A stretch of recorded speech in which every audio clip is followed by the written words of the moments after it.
Okay, we've moved from the garden now back into the living room with a cast of thousands. It's about 20 people in here at the moment. Cheryl's still with us. Sarah's just choosing a song for SingStar because she's going to have a go at doing SingStar in a minute.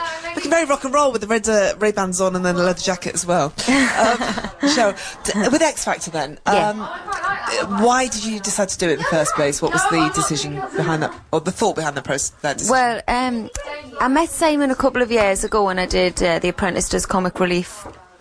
And we clicked straight away. A couple of months later, he said he was doing Britain's Got Talent and that he would love me to be on the show. But at the time, I just felt a bit like, why would anybody care, like, what I've got to tell them? I just felt unready, really, and like it was a bit out of me depth.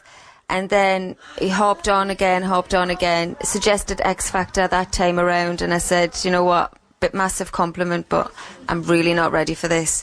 So this time around, I just felt like I just can't say no again. Yeah, and it was just something. It was such a massive compliment, even just to be asked to sit in Sharon's chair. You know, like I just don't know how you could say no to that. And I was terrified, and I definitely had reservations, but once I got into it, I loved it. I've always been a fan of it anyway, so. And I'd imagine it's been quite an emotional roller coaster from many, many different levels, whether it's kind of judging the people who are there or just taking it over and being kind of in the public eye and being the focal point again. Did Sharon ever get in touch? Have you had any kind of contact with her? Did she send any good luck messages? Only through the media and through mutual friends. Sharon just saying that she hopes it's me and just really positive, really lovely stuff, which again, it's quite overwhelming at times. I'm a bit like, me? Why? But no, it's been amazing and I've thoroughly enjoyed it. What you were saying about your childhood and growing up and kind of, you know, that you had really tough times. Yeah. Does that kind of make you relate to some of the kids that are there and people who've really struggled? This is a massive chance for them because you have got quite emotional a few times. Yeah, definitely. Understandably. I mean, the thing is we see thousands of auditions, so if I'm moved like the 4 or 5 times out of that many auditions, and then you see me once a week crying, it looks like I cry all the time, but you can't not be touched by some of them things. But is Simon ever touched? Does he ever cry? He is, you know. Okay. He is. He gets glassy-eyed, although he would never show it. He said he's only ever once cried, and he wouldn't tell us which time that was. No, but he's a big softy, Simon, at heart. He likes to put on that front of Mr. Tough Guy and whatever, and he's quite blunt with his critique.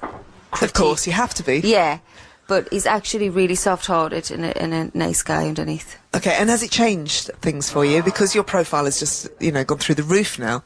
Everybody loves Cheryl. Every time I keep saying you've got you coming around, everyone's like, oh, I love Cheryl. So you've managed to captivate everybody in the nation. I'm really embarrassed now. No, I wanted to thank you for that, actually, because when I was coming here, my friends and family were more excited that I was coming to your house than actually singing on the show. But they were like, you know, Joe's been really supportive and really lovely about you, so thank you for that. And hello from them, because they'll go mad if I don't say hi. Your family. But, yeah, I never ever thought of it like that. I just thought, even like we were talking about the bonfire nights earlier on, when we go round to Kimberley's, I would stop the firework display, stop the food, and make everyone sit around the TV and watch X Factor. So to be asked to be part of it was amazing. I never thought of it as me being again in the public eye or anything like that. I'm in the public eye anyway, and it was just a fantastic opportunity. And I always loved it at home, so it was me doing what I do at home, screaming at the TV, but in real life. Do you find it easy to be quite honest with people when people are terrible? Not at first. So it's a learning process, because I've done a similar kind of show, and it is very hard.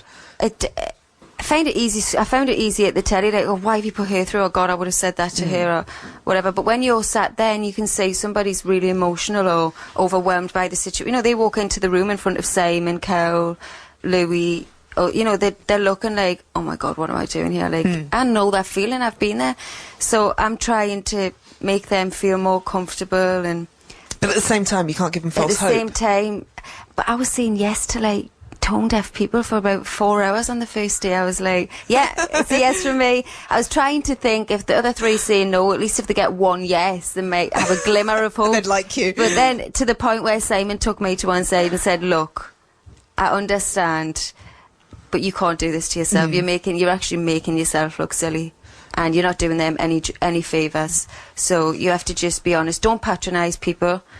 I'm not telling you to be mean to anybody, just be honest. And once I'd warmed into it and got to know them a lot more, and Simon was a big help to me in that respect, actually, and got to know the producers, because you've got all that side of it as well. You know, they're all a family. They've all been doing it for 5 years now, so I was like the new girl at school. But once I'd settled in, yeah, I found it easier. It's easier, yeah, because you, like you say, you do them a favour, really, by being honest.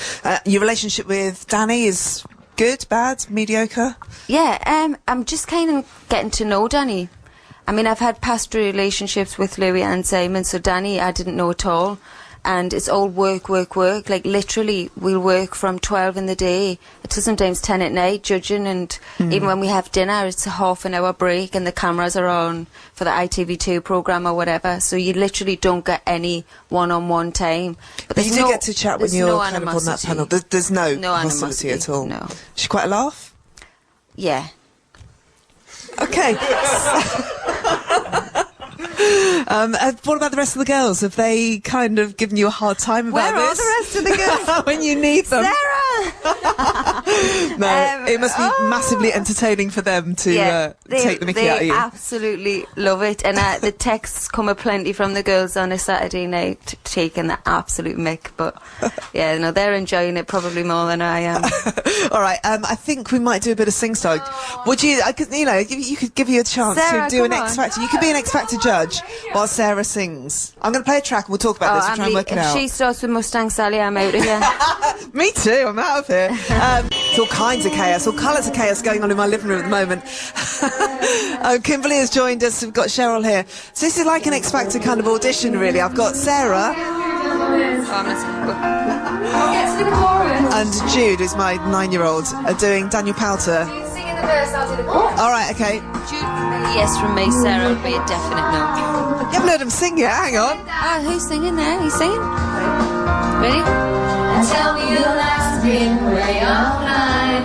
Oh, listen, he's good. Right, wait for it, it's the chorus. Because you had a bad day, you take it all down, you sing it a song, it's to turn it around.